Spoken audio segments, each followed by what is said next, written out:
Imagine scrolling home listings and finding one with this description. Own a piece of the beautiful Irish countryside with this fully furnished 2-bedroom, 1-bathroom cottage. Asking price, $7. Yup, you're hearing that right. That home was part of an online auction in what was called a once-in-a-lifetime opportunity. Sure sounds like it. Joining us now near the county of Leitrim, Ireland, is Imelda Collins, the homeowner who raffled off her cottage. Good morning from New York, Imelda. Thanks for coming on.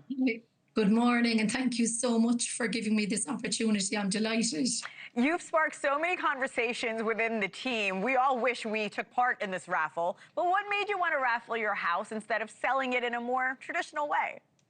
So I read a story online about a lady who was living in Dublin, and she wanted to move to Paris, and she just decided to raffle her home instead of selling it in the traditional way. So I was inspired by her story, because I live in Ireland, but I'm planning to move back to Italy. So that's where the idea came from, and I made contact with her, and it just went from there.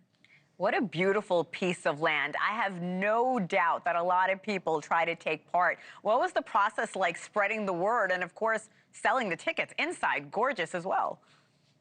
So it was quite difficult, to be honest, because maybe for a number of reasons, maybe people might think it's a scam. You know, people are careful online. They might want to click on a link. So I tried to reach out to media in Ireland, which I did manage to do. Also internationally, I tried contacting international media.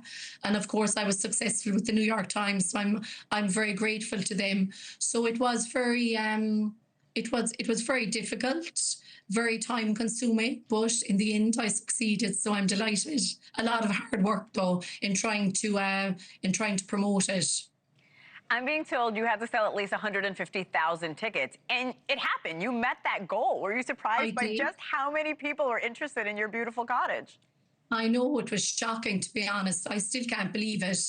I still can't believe it, because it was, again, thanks to the New York Times, because it just exploded after they, featured my raffle in the print paper and online, and it went from there, it exploded. I couldn't believe it. I was actually in tears. I was in tears because I was shocked and in disbelief. So yeah. Imelda, you know I have to ask you, with so many people wanting your property, any remorse, any seller's remorse into saying goodbye to your cottage? Of course, because just looking at the images now that you're showing, I just love that property to bits. I love everything about it because I designed it myself. The color scheme, the decor, it's really, really colorful.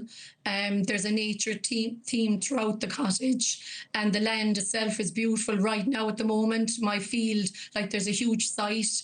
It's like 1.75 acres. It's full of buttercups, birds, trees, you name it, I have it. So I love it. So it's very difficult for me to give it up. But, I will. And I'll be happy to hand it over to the winner, but I'll also be very sad. So, yeah. Let's talk about the winner. I know the raffle opened in October. A winner was picked on Thursday. I'm told you've been talking to that very lucky person. I'm also told the person is an American who has a connection to Ireland. Talk to me about those conversations. Right. I was shocked to learn that. I couldn't believe it, because she's got two connections to Ireland. Her grandmother, I think, is from Mayo, which isn't far from the house. And her grandfather's family is actually from Sligo. And my home is a 15-minute drive from Sligo. So I was speechless when she told me. I thought to myself, this home was meant for you, so it's amazing. Amazing. She's won the lottery, no doubt. How much longer do you have in the house, Imelda? And you mentioned you're going back to Italy? That's it. So I think the process to transfer the house to Kathleen will take approximately 3 months, or maybe even less. And I can live in the property, of course, until it's transferred into her name. So I better enjoy it now for the last few months. Thank you for watching. Subscribe below and download our NewsNation app right now on your phone, and you will get fact-based, unbiased news for all Americans.